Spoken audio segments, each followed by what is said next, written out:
Vous vous souvenez de l'époque où une comédie romantique pouvait mettre en scène une travailleuse du sexe, un requin de la finance et un avocat véreux, et que le studio essayait quand même de la vendre comme un film pour un rendez-vous amoureux? Eh bien, c'était le cas de Pretty Woman en 1990. Julia Roberts incarnait Vivian, la fille de joie d'Hollywood Boulevard, plus charismatique que tous les membres du conseil d'administration d'Edward réunis. Richard Gere joue Edward, un milliardaire qui semble allergique aux émotions. Jason Alexander est Philip Stuckey, le type qui vous donne envie de jeter quelque chose sur la télé à chaque fois qu'il ouvre la bouche. Edward engage Vivian pour une semaine. Stuckey panique pour son précieux contrat. Et, entre OPA hostile et séquences de shopping, le film se transforme en conte de fées. C'était censé être une introspection plus sombre. Au lieu de cela, il a fait de Julia Roberts une véritable star de cinéma, a remis Roy Orbison au goût du jour et a transformé Rodeo Drive en décor pour Selfies Grandeur Nature, où l'on hurle « grosse erreur » à des vendeurs désemparés. Aujourd'hui, on vous présente 15 anecdotes insolites sur Pretty Woman, du scénario original déprimant à la fin remaniée, en passant par le snobisme bien réel de Rodeo Drive, les moments improvisés et la façon dont Disney a discrètement transformé ce film en conte de fées. Avant de commencer, n'oubliez pas de liker et de vous abonner pour que YouTube continue de nous proposer ces petits voyages nostalgiques, surtout pour ceux qui se souviennent encore à quoi ressemble un bug de lecture VHS, Rodeo Drive. De l'élitisme du monde réel à l'attraction touristique, l'humiliation subie lors du shopping sur Rodeo Drive est l'une des scènes les plus jouissives du film, car on sait que la vengeance est inévitable. Vivian est scrutée, jugée et, en substance, escortée hors des boutiques pour le crime de ne pas avoir l'air assez chic. Cette scène est particulièrement marquante car, surprise, cette attitude n'était pas tout à fait inventée. Lorsque la production a tenté de tourner sur la véritable Rodeo Drive, certaines boutiques de luxe ont fait volte-face, à l'instar de Stuckey. Il ne voulait pas être associé à un film sur une travailleuse du sexe, même si l'histoire était adoucie en une fantaisie romantique. Les autorisations n'ont abouti à rien et les réunions se sont refroidies. L'équipe a donc trouvé des magasins coopératifs et a joué sur l'attitude déjà présente. Une attitude qui dissimulait à peine le mépris que les vendeurs affichent à Vivian à l'écran. Il n'était pas difficile d'imaginer d'où cela venait. Tout cela rend son erreur encore plus flagrante. L'impact de Victory Lab est d'autant plus grand. On assiste à la transformation du snobisme auquel la rue a été confrontée en une véritable vengeance, sac de shopping à la main. Puis le succès au box-office a été au rendez-vous. Et soudain, ces mêmes boutiques ont changé d'avis. Rodeo Drive s'est discrètement transformé en un lieu à la Pretty Woman. Torres est arrivé pour faire le tour des boutiques Vivian, se tenir là où elle avait été snobée, déambuler sur le trottoir, poser devant ce qui ressemblait vaguement à la boutique et réciter le texte. La fin originale était tellement explosive qu'ils l'ont refaite. Cette scène finale d'Edward dans la limousine, des roses à la main, agrippé à l'échelle de secours comme s'il gravissait son Everest personnel, semble être la seule fin possible pour ce film. À l'origine, toute cette séquence n'existait pas. Le film s'arrêtait net. Dans la première version, Edward paye Vivian. Ils se disent au revoir et c'est tout. Pas de limousine qui fait demi-tour. Pas de déclaration sur le trottoir. Pas de discours sur le fait qu'ils se sauvent mutuellement. Elle le sauve à son tour. Dans une version, Vivian et Kit prenaient le bus et s'enfuyaient avec l'argent pour une vie peut-être un peu moins terrible que celle de The Sidewalk, mais toujours dans un registre désespérément réaliste. Les spectateurs test n'ont pas adhéré. Ils venaient de voir ces deux-là faire tomber les barrières l'un de l'autre pendant 2 heures, et le film leur disait en substance « Merci d'être venus. Bonne route ». Les cartes de commentaires auraient tout aussi bien pu dire « Pourquoi avez-vous arrêté le film ?» Le public aspirait à une histoire d'amour. Il attendait un geste. Il voulait quelque chose de plus profond qu'un simple « Bonne chance, à bientôt ». Alors, le studio a paniqué. Les acteurs ont été rappelés, une échappatoire de secours a été construite et une nouvelle fin a été ajoutée. Gary Marshall a admis plus tard qu'à ce moment-là, ils n'étaient plus en train de réaliser un drame réaliste. Ils étaient en train de réaliser un conte de fées, et la fin originale ne correspondait pas du tout au film qu'ils avaient réellement tourné. Des relations impossibles. Sans cette projection test désastreuse, Pretty Woman passe inaperçue.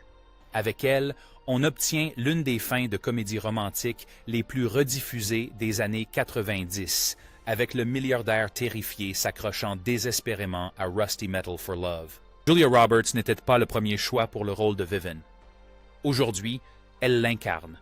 Mais le chemin pour y parvenir n'a pas été aussi simple que de dire « Appelez Julia ». Le rôle a d'abord été exploré par plusieurs actrices. Molly Ringwald a refusé. Michelle Pfeiffer a refusé. Meg Ryan a refusé. Daryl Hannah, quant à elle, a catégoriquement refusé, jugeant le scénario misogyne et dégradant pour les femmes. Alors oui, Vivian a eu du mal à trouver un rendez-vous avant l'arrivée de Julia. Quand le scénario était encore sombre et déprimant, Vivian n'était pas la tornade d'humour et de chaos que l'on connaît. Elle était davantage conçue comme une tragédie en devenir, ce qui explique que les premières discussions de casting aient porté sur des actrices capables de rendre cette dimension plus intense. Le personnage était moins une prostituée au grand cœur qu'une illustration des ravages du système. Pas vraiment l'idéal pour une soirée en amoureux. Puis, le scénario s'est édulcoré. Des blagues ont fait leur apparition. La fin est devenue plus douce. L'ensemble a glissé vers un conte de fées urbain plutôt que vers une œuvre poignante. Soudain, ils n'avaient plus besoin d'un symbole de désespoir. Il leur fallait quelqu'un qu'on suivrait volontiers pendant 2 heures, tandis qu'elle remettait à leur place les personnes arrogantes avec un sourire. Julia Roberts est arrivée. Au moment où elle a été sérieusement envisagée pour le rôle, le film avait besoin de ce qu'elle sait faire de mieux. Des émotions fortes, des rires encore plus francs, et aucune gêne à paraître ridicule si le film prend une meilleure tournure. Une fois le rôle signé, Vivien a retrouvé son naturel, drôle, vulnérable, imprévisible. Ce qui se passe dans d'autres hôtels ne se produit pas au Regent Beverly Wilshire. Les costumes ont changé, les dialogues se sont détendus et tout le film a basculé autour d'elle. Alors non, elle n'était pas prévue dès le départ. Elle était de la version du plan qui a transformé Pretty Woman, un petit drame intéressant, en un succès planétaire. Avant Pretty Woman, Richard Gere a failli abandonner sa carrière d'acteur. Il est tellement à l'aise dans le rôle d'Edward qu'on croirait qu'il est né avec un costume à $0. Pourtant, juste avant ce film, il se demandait sérieusement s'il voulait continuer à jouer la comédie. Sa carrière avait stagné à ce moment-là. Ses projets de la fin des années 80 ne faisaient pas vraiment sensation et les rôles qu'on lui proposait n'étaient pas particulièrement palpitants. Alors, quand ce scénario est arrivé, un riche homme, une dame de compagnie engagée, une semaine de luxe, il n'y a pas vu immédiatement le signe d'une renaissance pour sa carrière. Ce qui l'a séduit, ce n'était pas le côté fantasmatique, c'était le bloc de glace émotionnel d'Edward. Un personnage tellement renfermé qu'il ignore tout de ses propres sentiments. Il s'éveille lentement car une personne refuse de se plier à ses règles. Voilà qui a donné matière à réflexion à Gere. Gary Marshall l'a incité à donner à Edward une véritable profondeur et pas seulement à se reposer sur son image d'homme beau et élégant. Entre ça et le talent que Roberts apportait au projet, il a accepté. Le succès fut retentissant. Pretty Woman fut un triomphe. Edward devint l'un de ses rôles forts, et soudain, Gere se retrouva au sommet de la liste des acteurs romantiques.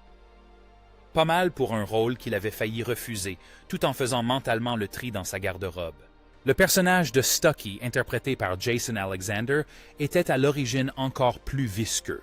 Si vous trouvez déjà Philip Stucky, Jason Alexander, répugnant, eh bien, bravo!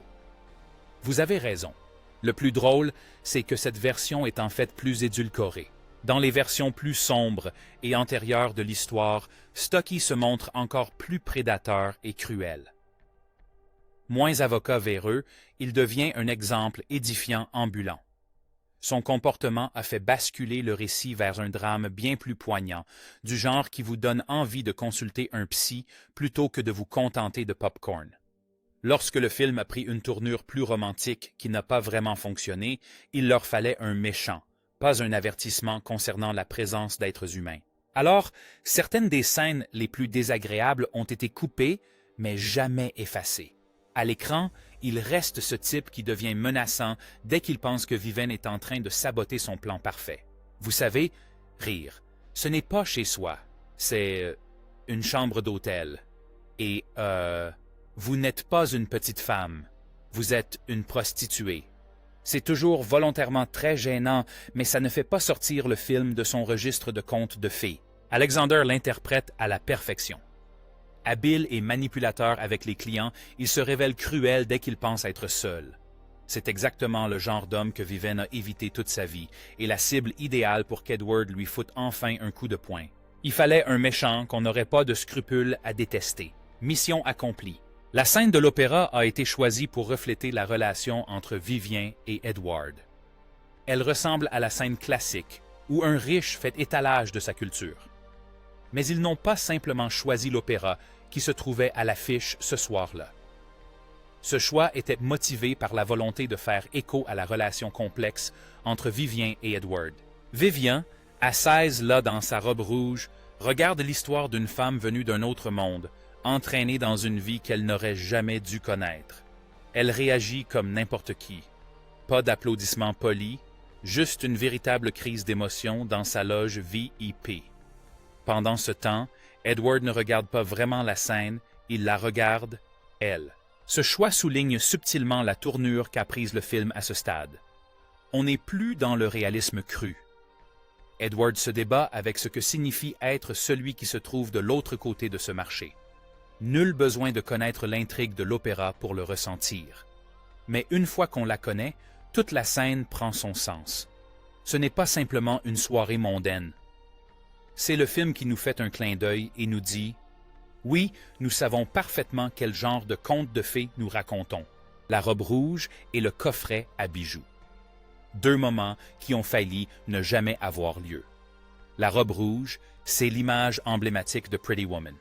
On la retrouve sur les affiches, les jaquettes de DVD, les déguisements d'Halloween, les copies ratées de robes de bal des années 90, bref, partout. Alors forcément, ils ont failli tout gâcher. Les premières discussions autour des costumes ont exploré d'autres options. Des couleurs plus douces auraient rendu Viven plus aimable que déterminé. Des tons plus froids l'auraient peut-être mieux intégré à l'univers d'Edward au lieu de la faire ressortir. Des choix judicieux pour un autre film, mais pas celui dans lequel il s'était aventuré par inadvertance. Le choix de ce rouge profond et intense a transformé la soirée d'opéra en un véritable couronnement. Elle entre en scène et toute la salle, ainsi que les téléspectateurs, sont contraints de se réadapter. Ce n'est plus la jeune fille en robe découpée et bottes des premières scènes. C'est toujours la même personne, mais désormais, son apparence reflète enfin les qualités qu'elle a toujours eues. Et puis, il y a la scène du coffret à bijoux. Sur le papier, c'est une scène classique. Un riche homme offre des bijoux somptueux. Edward ouvre le coffret. Viven est bouche bée. Musique romantique. Vous connaissez la chanson. Sympa, certes, mais rien de nouveau sous le soleil. Sur le plateau, Richard Gere a trouvé que c'était un peu trop lisse. Alors que Robert se penche pour regarder, il lui claque le coffret sur les doigts. Elle pousse un cri, puis éclate de ce rire franc et spontané qu'on connaît tous. Pas de travail sur le personnage, pas de répétition, Julia prise au dépourvu. Gary Marshall a visionné la prise et a su qu'il ne ferait jamais mieux. Il a jeté la version finale et a gardé la prise improvisée. Ce moment spontané est devenu l'un des plans emblématiques du film, présent dans toutes les bandes annonces et compilations pendant les 30 années suivantes. Le rire de « I Love Lucy » était forcé par des chatouilles. Le rire de Julia Roberts est pratiquement un personnage à part entière dans ce film. Dans la scène où Vivian regarde la télé et éclate de rire, cette réaction hystérique n'était pas spontanée. Marshall avait besoin qu'elle se lâche vraiment. Pas un petit rire poli, pas un rire de cinéma, mais un fou rire à s'en arracher les poumons. Alors, il a fait ce que tout réalisateur sensé aurait fait. Il est descendu hors champ et lui a chatouillé les pieds. Et ça a marché. Roberts n'a pas pu se retenir, et c'est exactement ce qu'on a vu à l'écran.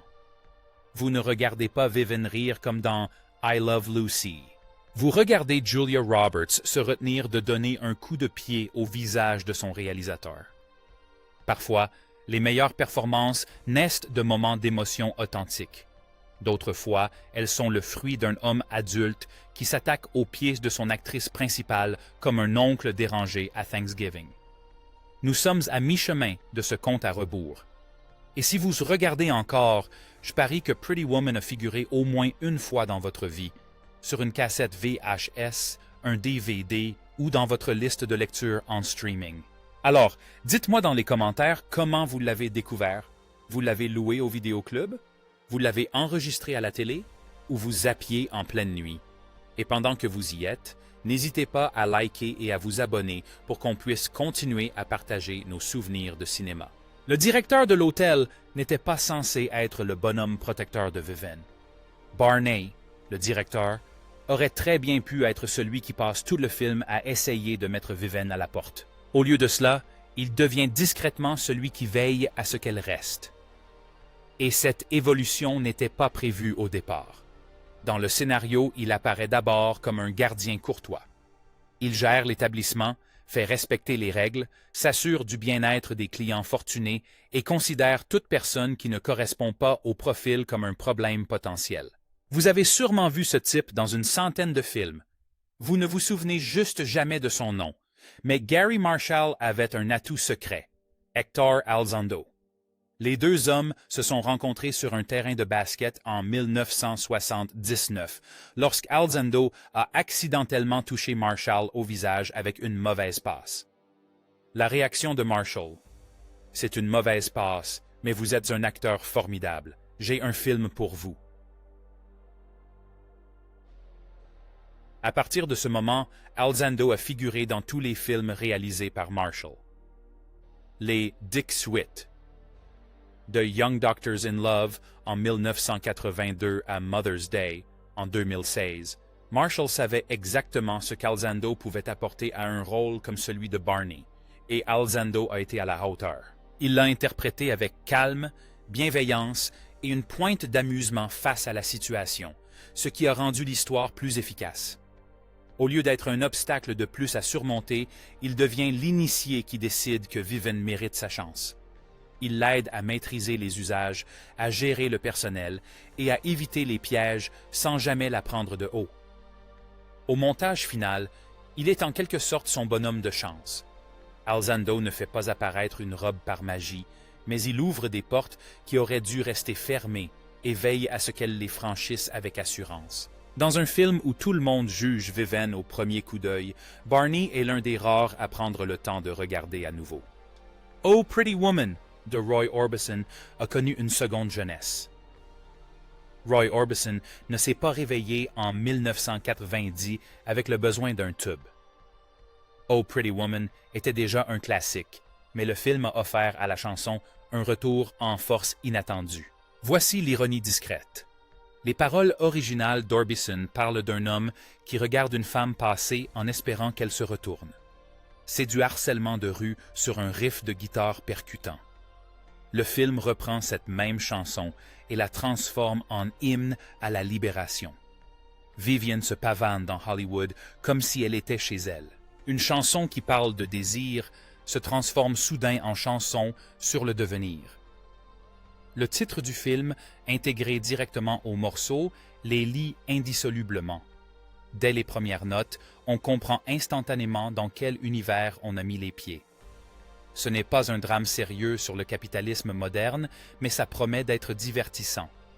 Un peu bruyant et légèrement absurde, mais dans le bon sens du terme.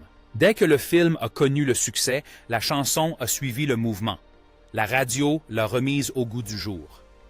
Les compilations l'ont fait redécouvrir, et toute une génération qui ne l'avait entendue que de loin la connaissait soudainement par cœur, car elle passait en boucle pendant le générique de la cassette qu'ils avaient loué 3 fois de suite.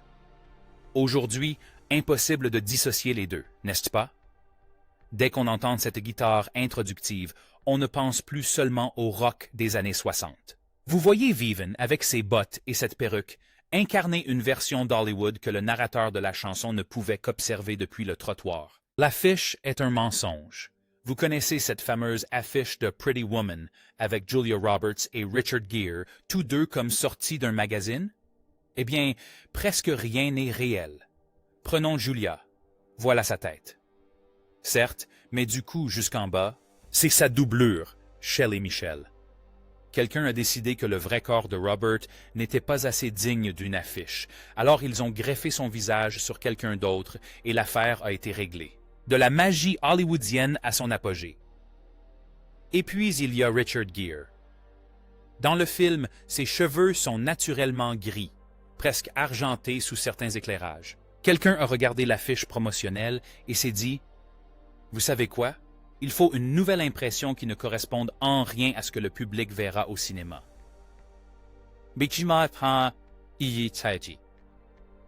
Du coup, les deux personnes qui vous vendent le film sur l'affiche ne sont pas celles qui apparaissent à l'écran. L'une a subi une greffe de tête, l'autre a eu droit à une retouche photo numérique. C'est l'équivalent visuel d'un profil de poisson-chat, et pourtant ça a fonctionné. Laura Sangio a volé la vedette dans le rôle de Kit, malgré son temps d'écran minimal. Kit Duca apparaît dans ce film à peine le temps d'une publicité télévisée, et pourtant tout le monde se souvient d'elle. Bon, comme j'ai faim, je vais aller manger un morceau. Voilà Laura Sangiaco qui commet un véritable larcenique sur toute la distribution. Kit aurait pu être un personnage en carton, la mauvaise influence, la colocataire comique, le cliché de la fille en résille, là pour que le personnage principal paraisse plus respectable par comparaison. Sanji Komao, quant à lui, l'interprète comme une personne réelle qui a fait de mauvais choix, mais qui reste présente pour son ami dans les moments difficiles. Elle est drôle, perspicace et totalement lucide sur leur vie. Chaque apparition de Kit ancre le film dans la réalité. Elle nous rappelle que le conte de fées de Viven a une date de péremption si rien ne change. Le penthouse, le shopping, l'opéra, tout cela n'est que temporaire. Kit est le monde auquel Viven devra retourner si cette semaine se termine comme prévu. Les critiques l'ont remarqué, tout comme les directeurs de casting. Avec à peine 15 minutes de temps d'écran, Sanjiao a suscité un vif intérêt et s'est vu décrocher d'autres rôles. Viven a eu droit à un conte de fées. Kit, quant à elle, a obtenu les scènes dont on se souvient encore en soirée. Pretty Woman a fait de Julia Roberts une véritable star de cinéma. Julia Roberts n'est pas apparue de nulle part, mais c'est Pretty Woman qui l'a véritablement propulsée au rang de célébrité. Vivienne lui a offert un rôle qui exploitait tout son talent. Elle peut être à la fois ridicule, bouleversante, furieuse contre une vendeuse et vulnérable dans un ascenseur. C'est chaotique, grandiose et totalement ringard dans le bon sens du terme. Le public ne l'a pas seulement apprécié, il est tombé sous son charme. L'industrie l'a remarqué, et soudain, elle n'était plus seulement un personnage de film, elle était le film. Les studios ont commencé à bâtir des projets entiers autour de l'idée d'une Julia Roberts dans ce contexte-ci. Et la comédie romantique des années 90 a passé son temps à tenter de reproduire cette même magie avec des actrices différentes. Vivian Ward décroche une semaine dans un penthouse et rencontre un homme qui apprend à écouter son cœur. Julia Roberts, elle, s'offre une décennie de films en tête d'affiche et voit ses affiches partout dans les centres commerciaux. L'une de ces deux options est légèrement plus lucrative. Le succès du film a permis à Roberts et Gere de se retrouver, même si la critique n'était pas convaincue. Un point faisait presque l'unanimité, même chez les critiques les moins enthousiastes. Julia Roberts et Richard Gere avaient une alchimie incroyable. Une alchimie telle qu'on les regarderait lire l'annuaire. Le public était captivé. Les salles se sont ruées dessus. Ils ont usé leur DVD de location jusqu'à la corde. Ils le revoyaient à chaque rediffusion sur le câble. Pour les spectateurs, Pretty Woman était moins un commentaire social qu'un divertissement agréable, comme si l'on regardait ces deux-là interagir pendant 2 heures. les critiques étaient plus partagées. Certains louaient le jeu des acteurs et le charme des personnages, tandis que d'autres critiquaient les éléments fantastiques et l'apparence de richesse. Hollywood, face au succès commercial, s'est dit « on en redemande ». C'est ainsi que, 9 ans plus tard, on se retrouva avec Runaway Bride. Ce film traînait dans les parages de Hollywood depuis plus de 10 ans, avec des acteurs comme Harrison Ford, Geena Davis, Michael Douglas et Sandra Bullock pressentis à différentes reprises. Mais lorsque les producteurs ont finalement contacté Gere, il a posé une condition. Si vous arrivez à avoir Julia, je suis partant. Et ils ont réussi à avoir Julia, et les spectateurs se sont précipités dans les salles pour les retrouvailles. Runaway Bride a même fait mieux que Pretty Woman au box-office. Malgré des critiques mitigées, peu importait. Le public voulait revoir Roberts et Gere ensemble et Gary Marshall leur a offert exactement ce qu'ils désiraient. Et puis, il y avait Hector Elizondo, évidemment. Ce n'était ni un accident, ni une simple coïncidence. Ces retrouvailles étaient possibles car Pretty Woman a prouvé que réunir ces deux-là à l'écran était une garantie de succès, peu importe le nombre d'articles d'opinion sur le sujet. À l'origine, c'était un drame sombre intitulé 3000, avant que Disney ne le transforme en conte de fées. Si vous êtes arrivé jusqu'ici, voici un élément qui change tout ce que vous pensiez savoir sur Pretty Woman. Le film, devenu la comédie romantique préférée de tous, était à l'origine un véritable calvaire, nécessitant parfois un verre de trop pour être apprécié. Le scénario original ne s'appelait même pas Pretty Woman, mais 3000. C'est la somme qu'Edward verse à Vivian pour la semaine. Et dans cette version, le titre n'avait rien d'amusant. C'était le prix d'une transaction qui tourne mal pour tout le monde. Écrit par J.F. Elton. 3000 était un drame poignant sur la prostitution à Los Angeles. Vivian n'était ni charmante ni spirituelle. Elle était toxicomane et colérique. Edward n'était pas un prince ténébreux apprenant à ressentir des émotions. Il était froid, distant et presque cruel. Quant à la romance, elle n'existait pas. Dans la fin originale, Edward s'engage dans une rue adjacente. Ils se disputent, il la jette hors de la voiture, lui jette l'argent dessus et démarre en trombe. C'est tout. Pas de limousine qui fait demi-tour, pas d'issue de secours, pas de sauvetage immédiat. Juste une femme sur le trottoir, les feux arrière des voitures disparaissant. Certaines versions étaient encore plus sombres. L'ancien cadre de Disney, Jeffrey Katzenberg, a déclaré qu'une version du scénario prévoyait la mort de Vivian par overdose. Imaginez un peu la scène du shopping. Puis, Touchstone Pictures, Disney, a repris le projet et Katzenberg a insisté pour en faire un conte de fées moderne. Le scénario a subi 6 réécritures. La drogue a disparu, la cruauté s'est atténuée et des touches d'humour ont été glissées. Edward est devenu attachant. Vivian est devenue fascinante.